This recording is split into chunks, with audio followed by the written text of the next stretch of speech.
This is the Work Smart Hypnosis podcast, session number 331.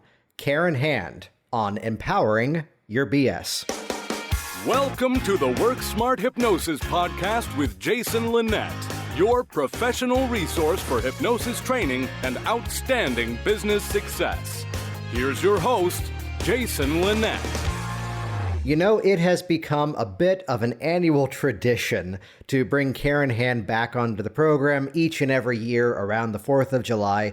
And by each and every year, I mean most of the years. And it's good to have her back this year. Karen wrote a phenomenal book on hypnosis called Magic Words, with all sorts of strategies moving towards scriptless hypnosis, working independently on the fly. And it was from that theme that I started to invite Karen on, who, by the way, if you haven't yet caught the running gag, Karen Hand is my favorite hypnotist. Please do not tell the others, they might be offended. But this opportunity to look at how we can work interactively inside of what we do. Let me now also explain the title of this episode before anyone gets upset, because empowering your BS, the BS stands for belief system. And inside of this conversation here with Karen, we're going to talk about how to let your entire hypnotic process become hypnotic, why it is that we don't necessarily have to wait until eye closure to start to do hypnotic techniques, and wait until you hear the specific stories she shares, by the way, all around asking a client what her result would be like, and what happened when she asked the client to get up and act it out. Keep this in mind. This is a big thing that I tend to push inside of Work Smart Hypnosis Live, the training event that I do. It's the fact that hypnotic suggestions are not just words. They're thoughts, they're experiences, they're actions, they're everything. So to realize that we can use gestures, we can use sounds, we can use physicality to really become a part of our hypnotic process. So listen carefully to this week's episode, because you're going to hear some strategies to empower your pre-talk, how to better empower your intake so you're actually getting the story behind what the client really wants to produce as the result. You'll learn how to troubleshoot around problematic moments inside of the session.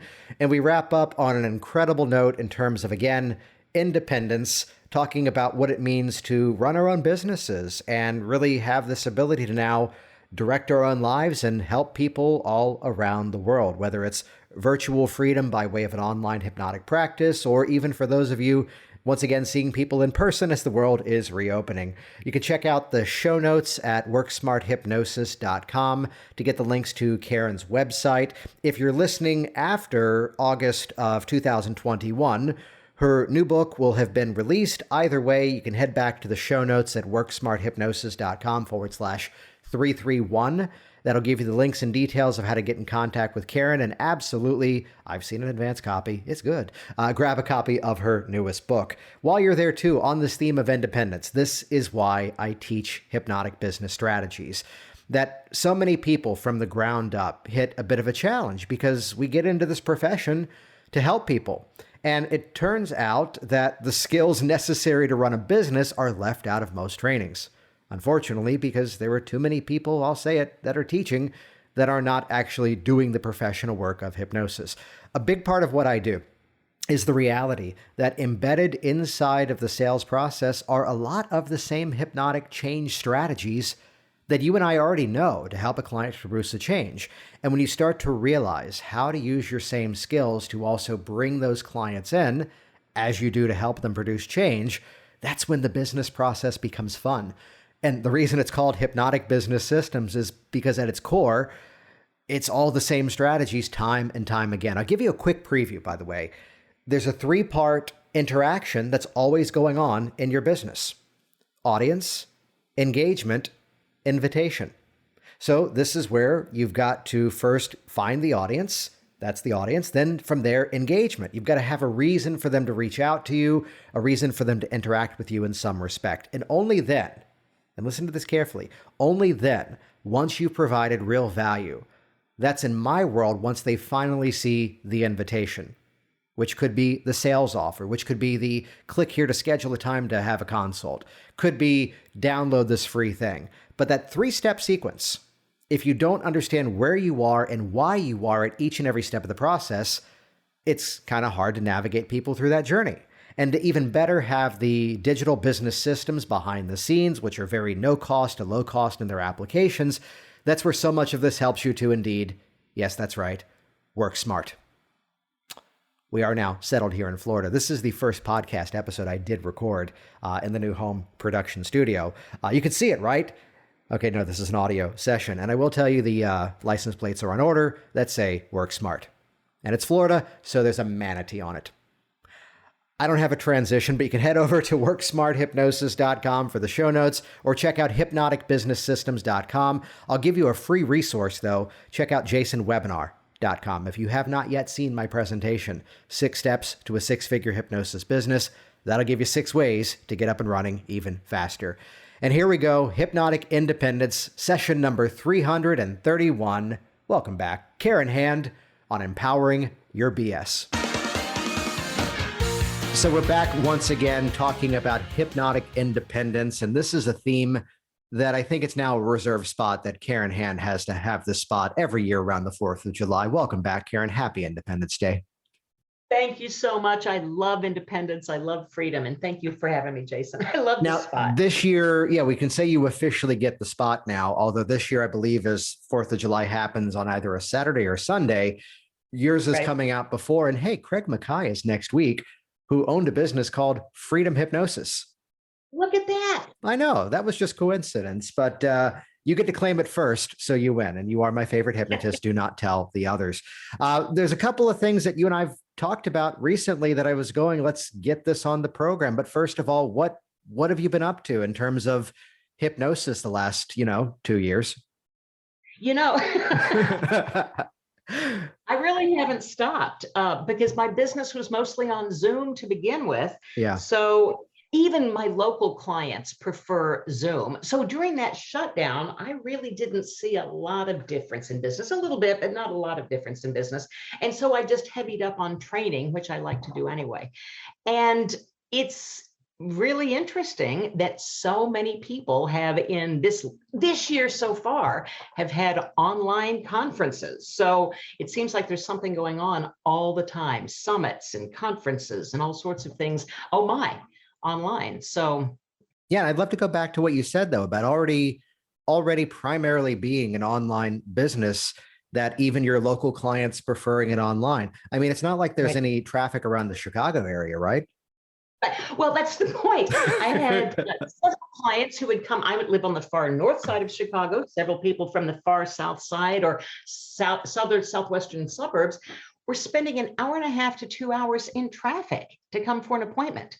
And when I told them, we could do this online, wow, really? Let's do it that way. And so a lot of people, I don't want to face 2 hours in Chicago traffic either.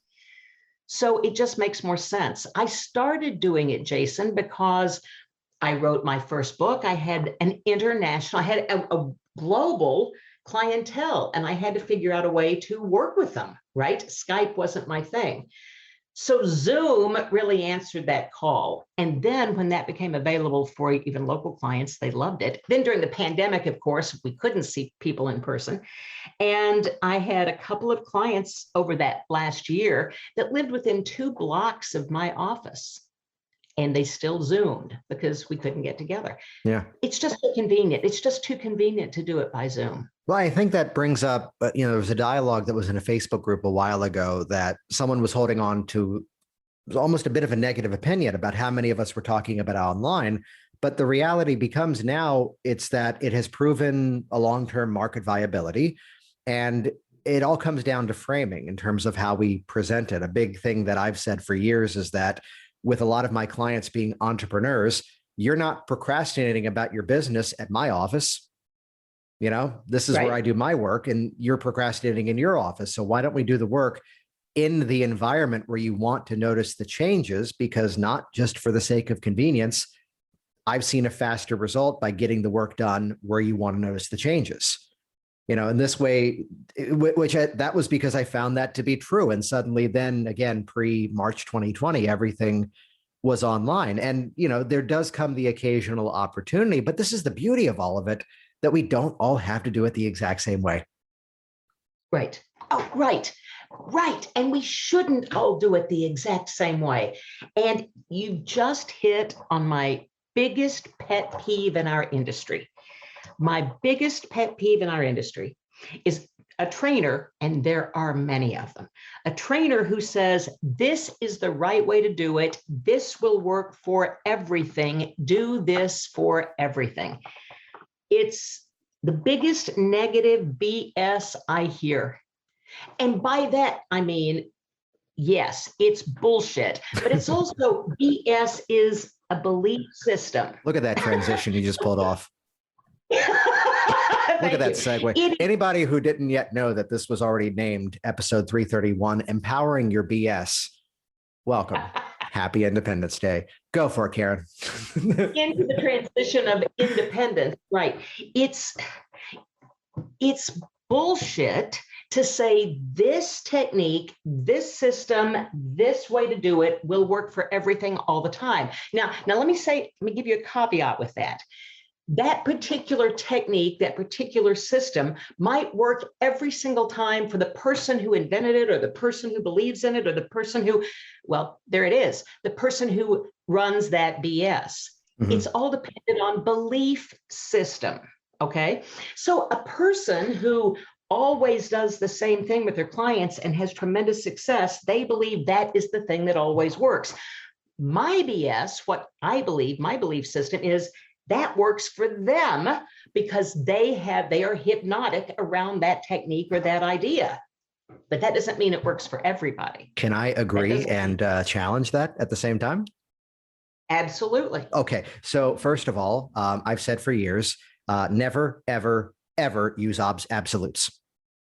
And absolutely. Absolutely not. And just, if anyone's not yet smirking, that was an absolute. However, here's where I kind of go back and forth on this, which would be that if someone has absolute conviction that what they're about to do is the best way to do it, and here's the part in parentheses, whether that confidence is earned or not, deserved or not, is a secondary conversation. But if you're going into it with the absolute knowledge that I have learned the one thing that is the most effective, would you say that that's going to help that person deliver that process in a better way? Because I think you and I would agree on this, that the technique itself is never magic. It's the application, it's the artistry of how the technique is modified to the person in front of us.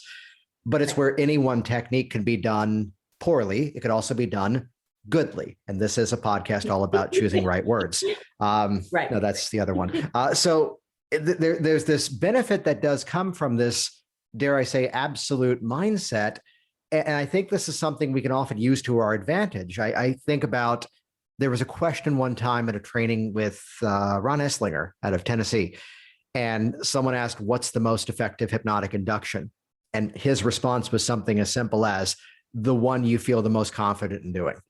Yes. Yes. Roy Hunter says the same thing. I completely agree with that. I completely agree that whatever you believe in, you're going to deliver. Your BS is going to be congruent, right? Because that's what your belief system owns and believes. And that therein lies your being hypnotic. So then inside of that, is there something that you're doing differently now with your clients to bring the gorgeousness of your BS into the process? Hashtag new sentence. Yeah, right. I found, Jason, that the longer I do this, the less I do. So what I mean by that is, when I started, I did everything by the book. I did everything by the rules. I made sure that I had my scripts in front of me and that I did my prep work, and I knew something about what the client was coming in for. I had some scripts that I could look over, yada, yada, yada, yada. I did a lot of pre-work. I probably, for a 1-hour client, did 4 hours of prep work, and it didn't make a lot of sense to me. So could I jump in with a question though? And not to use hypnotic language patterns on a hypnotic podcast, because I know that's against the rules here. But correct me on this: the more you prepared, the less you ended up actually using those materials. Absolutely. Yeah. Absolutely. Because I think that is a critical point, that people hear the dialogue that you put out. People put out the dialogue that I put out. And thankfully, this is now one of the more dominant conversations. It used to be that oh, don't use scripts, put them down, was the minority. And now it's the overwhelming majority of us. But Right. that benefit that someone hears, oh, here's how you can customize on the fly. Here's how you can take these techniques and let them become client-centered based on what the client has said. Here's how you do the intake. So the client writes the script for you. Yes, Yep. I'd say eventually, yet in those early stages, the more we can prepare, the more we can get ready for. And it does create that equation, though, that again, the more we've prepared, the less we end up using those materials.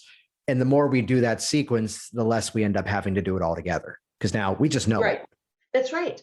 That's right. And, there was a time, and I love the element induction. There was a time where I did every single piece of it all along the path. And then I discovered, you know what? I can just use that I lock piece here, or in desultory conversation. I can throw this and, hey, let's see about this. Check out this magic. And then just use the I lock. Things like that can be used in different places. That's the point. I used to do everything in a specific order, including all the prep work. And I stopped doing prep work when I discovered that clients don't always tell you the truth in the screening. Sometimes they'll say, oh, I want to work on confidence.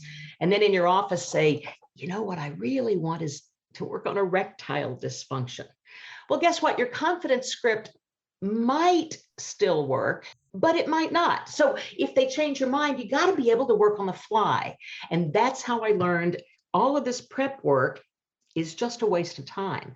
Mhm. Until I hear the client tell me what's really going on in their world in some detail, although I don't like a lot of detail. I don't want their drama, but I need to know what their limiting beliefs are. I need to know what their BS is. And I learned that from Peter Blum. He asked his clients, tell me your BS. And I just think that's the greatest opening line I've ever heard. Tell me your BS. And it kind of takes them off guard. What are you talking about? Your belief system. And we can start the conversation right there about beliefs are not facts. Yeah. Your belief system is good and strong in you, but it doesn't make it fact. But you are acting and behaving as if what you believe is true. So let's learn your belief system, your BS, and then discover from that while we're listening, not to the story, not to the drama, while we're listening, we have to shut up and listen for limiting beliefs. Listen for what will motivate them. Listen for the leverage. In order to affect change, you have to change. So there has to be some leverage for movement. We got to hear the leverage. We got to hear the limiting beliefs. We got to hear what they want. We got to hear how they think they can achieve it. And when you listen, when you just shut up and listen, and ask a couple of questions along the way, but listen to their answers, they will write the script for you. So right there's the block quote, by the way, of this episode. Karen Hand wants you to shut up because you're full of BS. Well, maybe that's true. Award-winning healer Karen Hand wants you to. No, I think you're right. And there's a playful way that I get around this topic sometimes to say that you walk into a room and there's 100 people in the room and you ask them, how do you feel? And those 100 people say they're afraid. Well, step one, you're in the wrong damn room. But step two, if you try to then work with all those people based on that label alone, you don't yet have anything to work on. Something entirely changes to then ask the questions of what does that feel like? When does that occur? How do you know this is about to happen? When does it not happen? Yes. When we start to do that intake now, we're seeing where, if we break it down to thoughts, feelings, and actions, here are three places we can address something. And like you said, here's a limiting belief. And if I can go in and just change that thought system, that's likely going to rebuild the entire system from the ground up right there. That's exactly right. If we could reframe it at the moment they say it, talk about it at that point, the light bulb goes off, that change can be made, and then we can solidify it, install it. I don't care what word you use. We can repeat it in the formal hypnosis. Yeah. So then how? How do we repeat it in the formal hypnosis? Well, I mean, where would you go about doing it? Would you address it directly there in that quote intake time frame? Would that be during the session? What's your approach? My approach, Jason, and it's changed over the years. I used to start with, a couple of desultory questions and then, okay, close your eyes and let's do the whole big process. I don't wait anymore until we get into hypnosis because my philosophy has changed. I truly believe that we are always in trance and we're in some sort of trance. The client walks in, if they're coming in to work on something, they walk in that trance. And so if they're telling me a trance state that can change easily, and I can confuse them by saying, really? Oh my gosh. Or, in some way kind of have them stop for a moment. It's open for suggestion to do a reframe right there. Yeah. Why waste that moment? I've heard lots of hypnotists in demonstrations at conventions do a demonstration and they have their client, quote, in hypnosis, unquote, and they then give them some lovely suggestions. And they tend to look at the crowd and say, never waste a trance. So they give them some suggestions, emerge them, and everybody looks and goes, oh, wow, I believe in that, never waste a trance. Yeah. Because if you're telling me something that can be reframed right then and there, why wait? It goes back to a parenting strategy. One parenting strategy I learned is if you wait until they get home or until daddy gets home to punish them, they've forgotten about what they did. The punishment, and if you're training an animal, a dog or a pet, that's one of the things to know. They have to link what they did to the consequence. And so why wait? Why wait till later when they're thinking about something else? Why not stick with it right then and there, call it out, and do a reframe? It doesn't matter. Can you give an example of a time that you've done this? An example of a time that I've done this. Gosh, I wish that I had a great story for that right there. But someone might tell me, someone might be here for procrastination. And they might say, I am late for everything. I can never show up on time. And I'll look at them and say, really? If there were $1 million money drop in 10 minutes, would you show up on time? Oh, well, of course, for that. Oh, so now we know that you will do what you consider important in a timely manner. So we're now chipping away. That may not be the greatest example, but it's an example of chipping away at a limiting belief right then and there. Yeah, you've been around my kids, and there's a transition. Claire has mastered violations of the meta model. She was an expert at this even at 6 years old. You always do this, always. To that now, Max is doing it as well. So we all have to be very specific with our languaging, apparently, which is great with an 8 and a 10-year-old. But you're right. The person who says, I can't do that. I can't wake up early and do this. And just start to play with some of the words. Well, what can you do? Okay, well, we can continue working with what you can't do, but what's something you can do? And all of a sudden, the way that I've seen you do a demo where you're just sitting there and asking the right questions and suddenly the person's coming up with all their solutions. And suddenly then, oh, look at that. It's time for us to do hypnosis. And yet you've clearly already been doing it. You know what? If I wait until the, quote, formal hypnosis, unquote, and along the way, I'm saying, okay, that's a bizarre belief, or that's a bizarre, I know what they ought to be doing about that. I'll give them suggestions on doing it this way. You're not giving suggestions. You're not doing hypnosis. You're giving advice. And they can go to their best friend, their spouse, somebody else and get advice for free. It's not our job to give them advice. It's our job to help them rearrange the way they're thinking about something. Yeah. I went into an Apple store a few years ago to get a new phone. And I bought the new phone, gave them my old phone to, transfer all the information over. And the young, adorable millennial looked at me and rolled her eyes and said, how many apps do you have on this phone? There were like 9 pages of apps. Nice. And I said, I don't know, a bunch of them. And she said, you can do folders. And I said, well, yeah, I suppose I could, but whatever, do your thing. And I thought in my mind, how did that make you feel, Karen? Well, it made me feel old and stupid, and Okay. as the Apple Store always does, but and incompetent. But the point is, that is how we're arranging our heads, right? And if we kind of look at it as, look at my new metaphor is the cell phone analogy, where you buy a new cell phone and it comes perfectly equipped with a bunch of good working programs. And then you want a scheduling program. So you download the app for a scheduling program. And if that scheduling program works for you, then you use it. If it doesn't, what do you do? Do you delete it and download a new app? Do you upgrade it? What do you do? I ask my clients that sometimes, and they'll say, "Oh, I just leave it on there."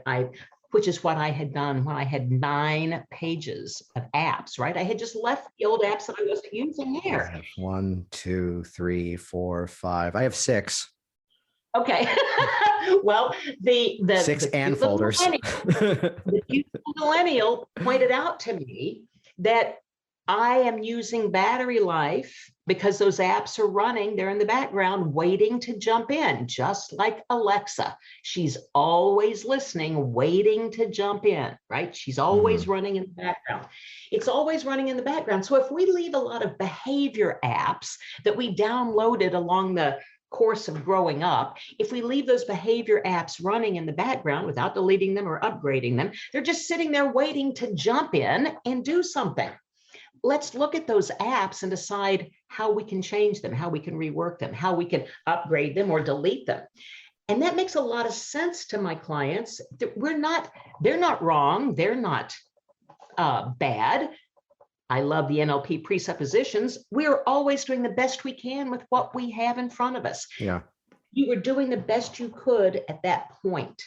Now things have changed. Now what makes sense? And now let's upgrade the behavior app and leave you your own perfect self.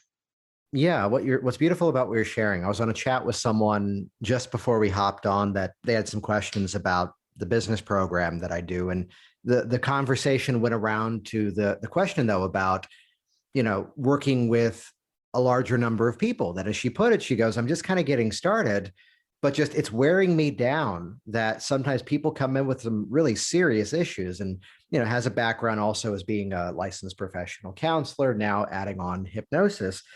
And we kind of stopped the business chat for a bit, and it just kind of came around to the same philosophy that you're sharing here, that when we start to look at the client's issues as really being a good to great, what abilities, what strengths do they already have, and how do we kind of move them from one folder to another, to continue the iPhone story, as it were.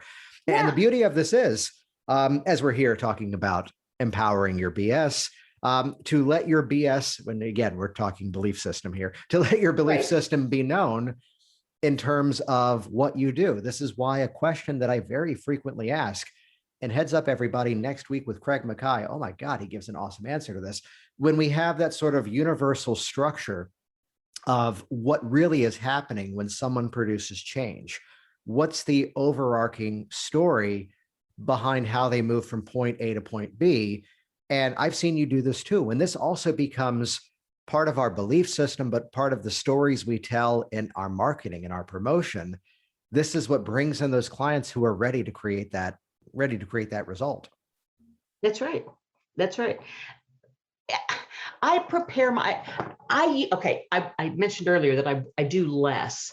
I used to spend an awful lot of time explaining to my brand new clients what hypnosis is, how it works, how it's going to work for them, doing some ways to convince them that they could be hypnotized, et cetera, et cetera. That was then. This is now. Now that I believe that we're always in a trance, I believe that they walk in a hypnotic state, right? And we're manipulating or maneuvering that.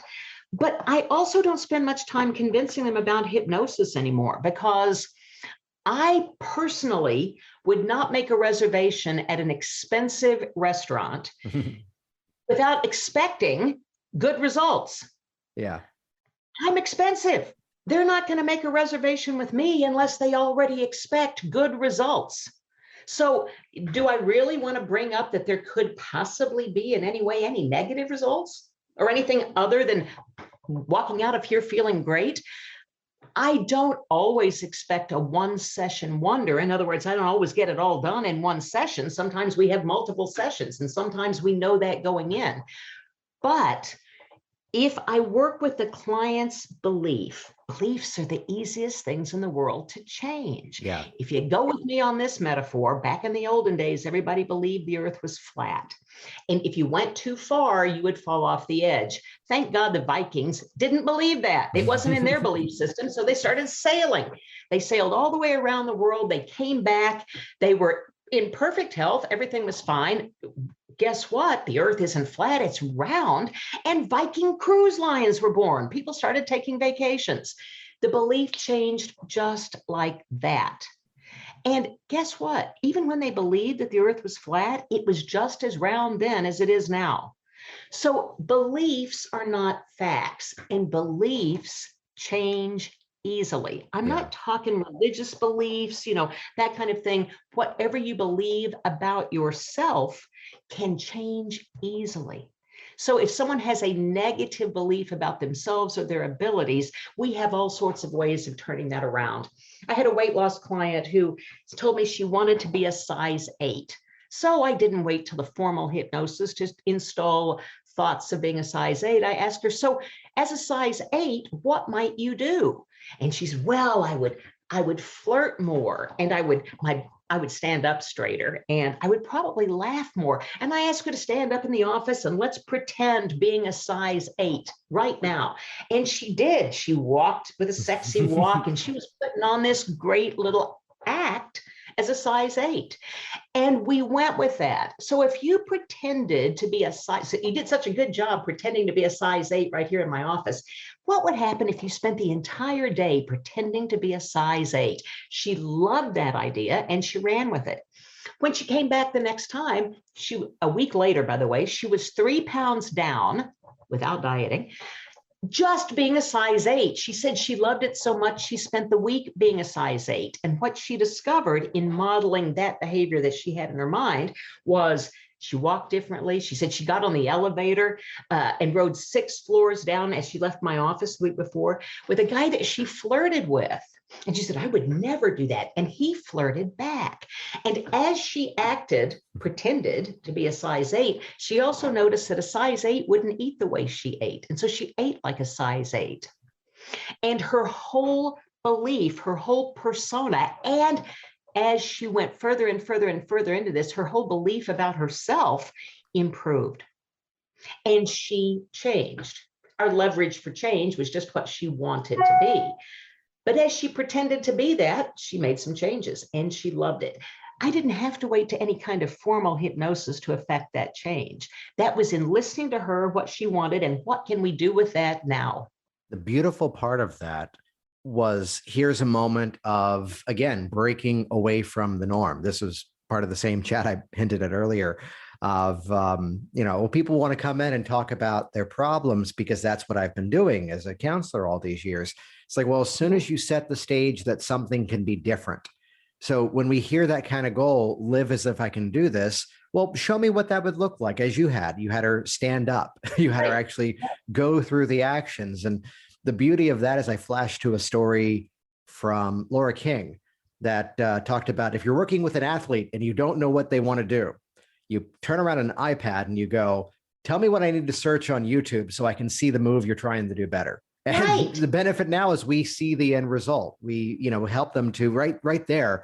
You just described benefits approach. You just described meta pattern for change, what I call straight line transformation, connect with the result, bring them along for the ride, which is, again, it's not just the words, it's bringing them into the experience and getting those kinesthetics in there wonderfully. Right. You'll get what you expect. You'll get what you go looking for.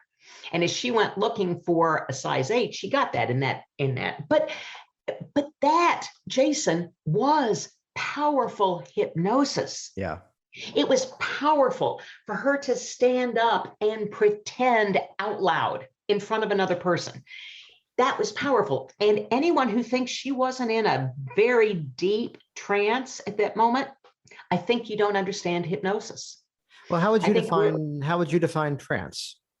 I honestly believe that we are always in a trance. So as an example, a parking lot, I think, and I may have used this with you before, Jason, but a parking lot is a great example of hypnosis, in my opinion.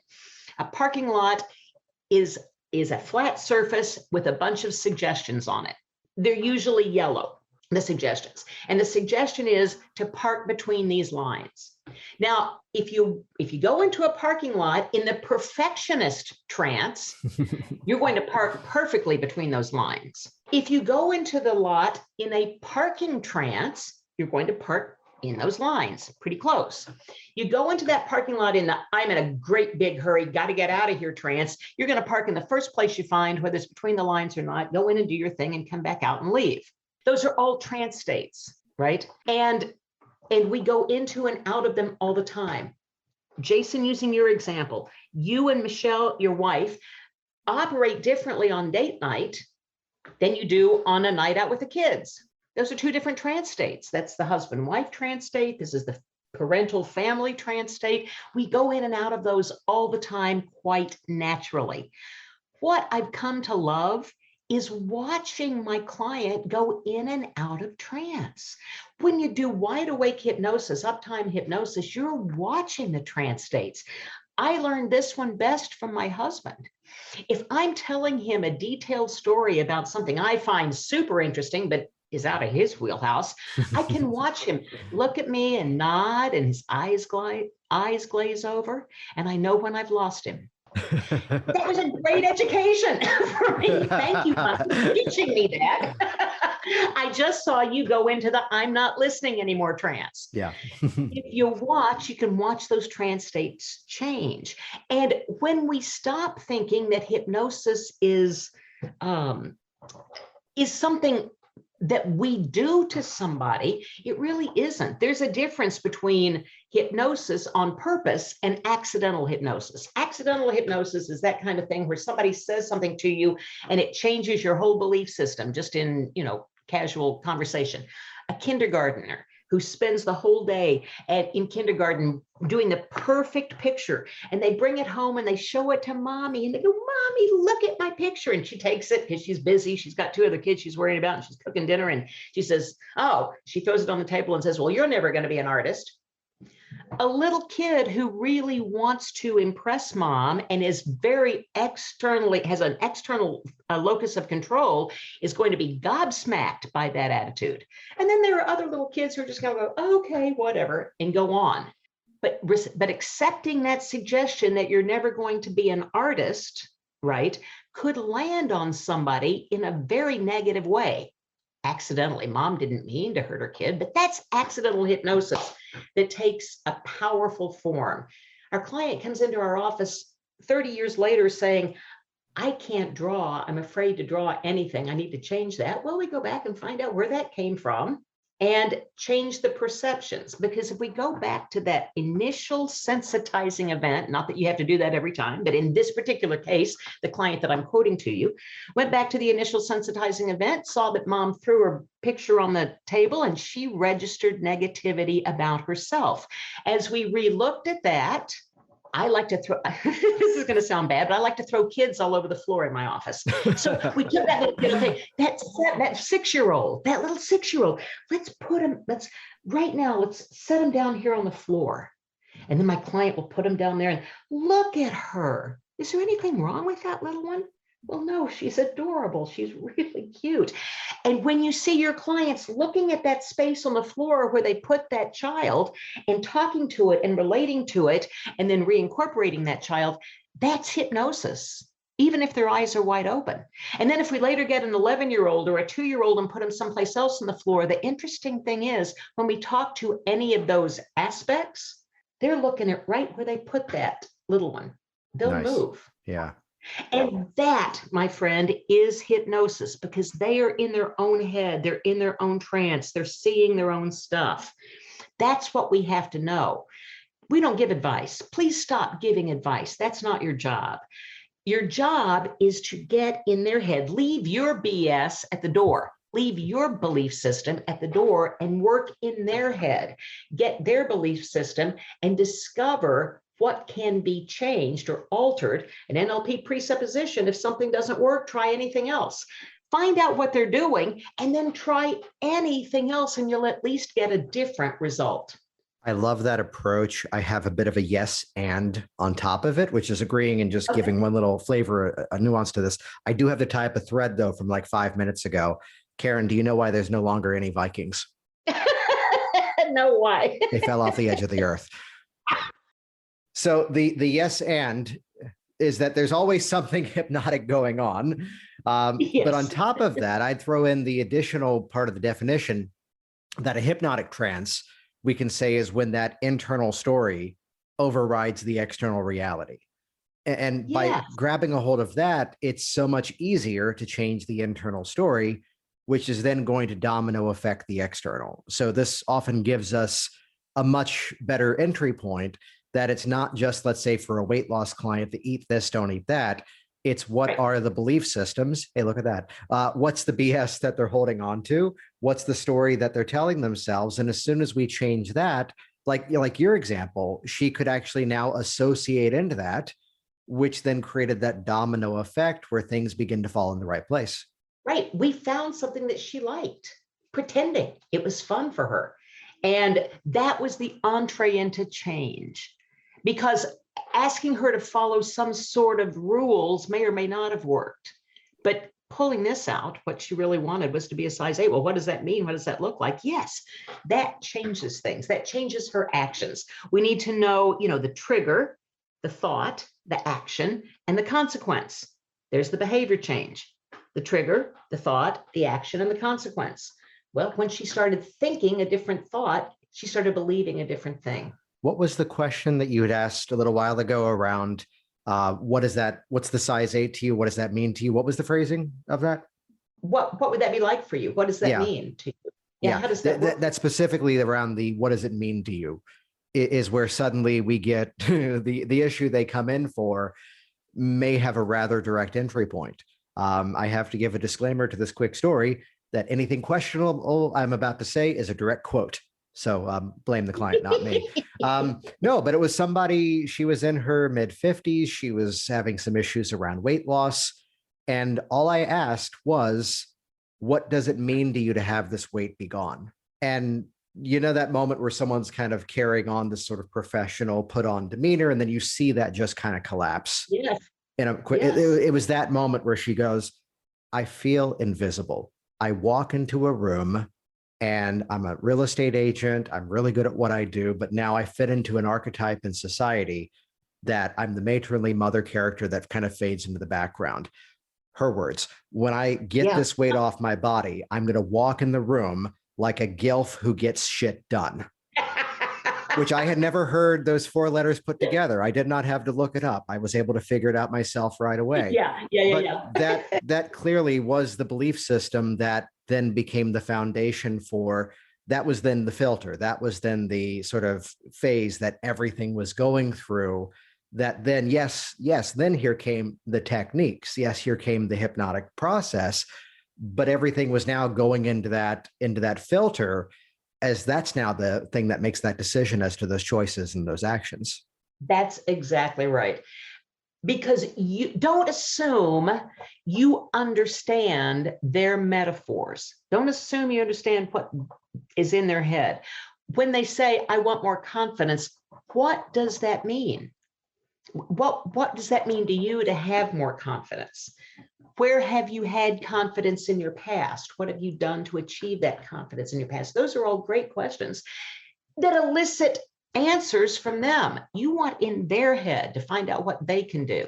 I a long time ago as a baby hypnotist would say things like, if they wanted to exercise, say things like, well, how about getting up first thing in the morning, putting on your shoes and going out for a walk?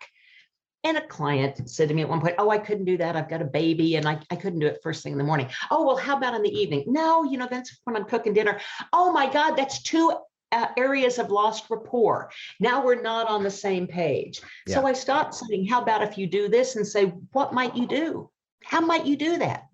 If they say exercise is horrible, it's sweaty, it's an hour, I hate it, I'm going to come back with, oh my God, the latest research shows short bursts of exercise will help just as much as those long extended periods of exercise. all I'm doing there is snibbling away at that belief that I have to sweat and do this for a full hour and be miserable. Oh no, you could walk up a couple of flights of stairs 2 times or 3 times a day and get some excellent exercise. Oh, well, I can do that. Now I just change the belief from I can't or I won't to, oh, yes, I can. Changing beliefs to affect a change. Awesome. Hey, it's been great having you back on here once again. I know it came out a couple of years ago, but let's keep talking about it. Talk about the book, Magic Words.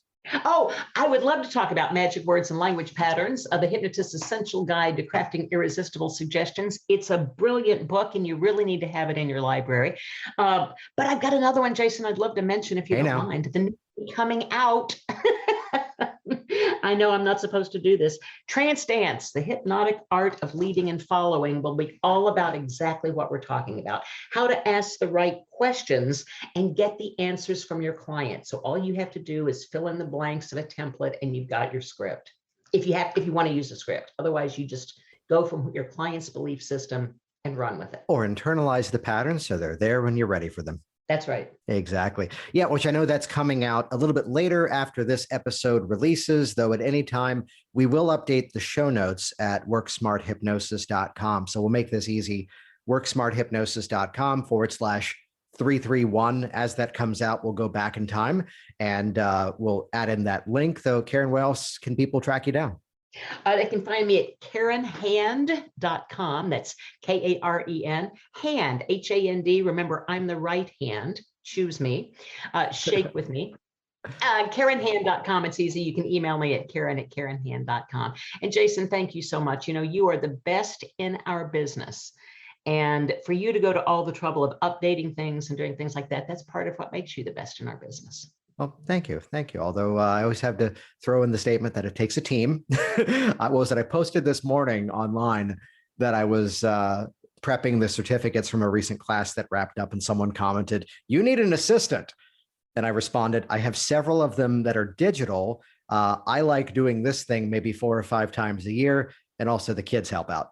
So right. Yeah. So someone else will update that page, Karen. That's what I'm getting at there. Perfect. Usually at this point, we wrap it up by saying, any final thoughts. But I'd be curious to ask you, because you came from another very successful career and a lot of people tune into this program for business advice. So let's wrap it up on a different note this week. What kind of independence has it created for you to run your own business as a hypnotist? Let's let those be the final words here. It has created the independence that I do what I want. I work with whom I want to work. I work with the issues I want to work or I refer out. And I set my own schedule. It has allowed me to make all of my own decisions. Back in my old career, I loved it. I was a radio personality, but I had to, let me put it to you this way. I was doing a sex talk show on the radio when Justin Timberlake exposed Janet Jackson's breast. And the legal eagles at CBS came down on us so hard because we were doing a sex talk show and CBS wanted to stay in the clear, wanted to be above board. Remember, the Super Bowl that year was a CBS program. And they came down on us so hard, it was no longer fun. I was going in every day not having fun under a microscope. That doesn't happen to me anymore. I have fun in my business every single day because it's my business. My name's on it. I make it work because of that. That's the independence it's given to me. Jason Linett here once again. And as always, thank you so much for interacting with this program. And hey, did you catch that last week? 7 years running. This episode was actually recorded a week before the release, and episode number 1 of the Work Smart Hypnosis podcast came out on June 25th, 2014. This is releasing a little after that, of course. Well, 7 years and a little after that, in terms of the date. But I want to thank everybody for participating in this program, everybody who's been a guest. There was a cool conversation that popped up in the Mike Mandel community the other day where people started to answer one question with different links to episodes of my podcast, which, yes, some of them were my solo teaching episodes, but many others were ones like you listened to today. So one of the best things you can do to help support this program, hit subscribe, share it, use it in your ongoing interactions in the profession, and join us inside some of the private programs like hypnoticbusinesssystems.com or hypnoticworkers.com. Either way, Looking forward to seeing many of you at the next Hypno Thoughts Live conference. Thanks again for staying tuned. We got even more coming your way. See you soon. Thanks for listening to the Work Smart Hypnosis podcast at WorkSmartHypnosis.com.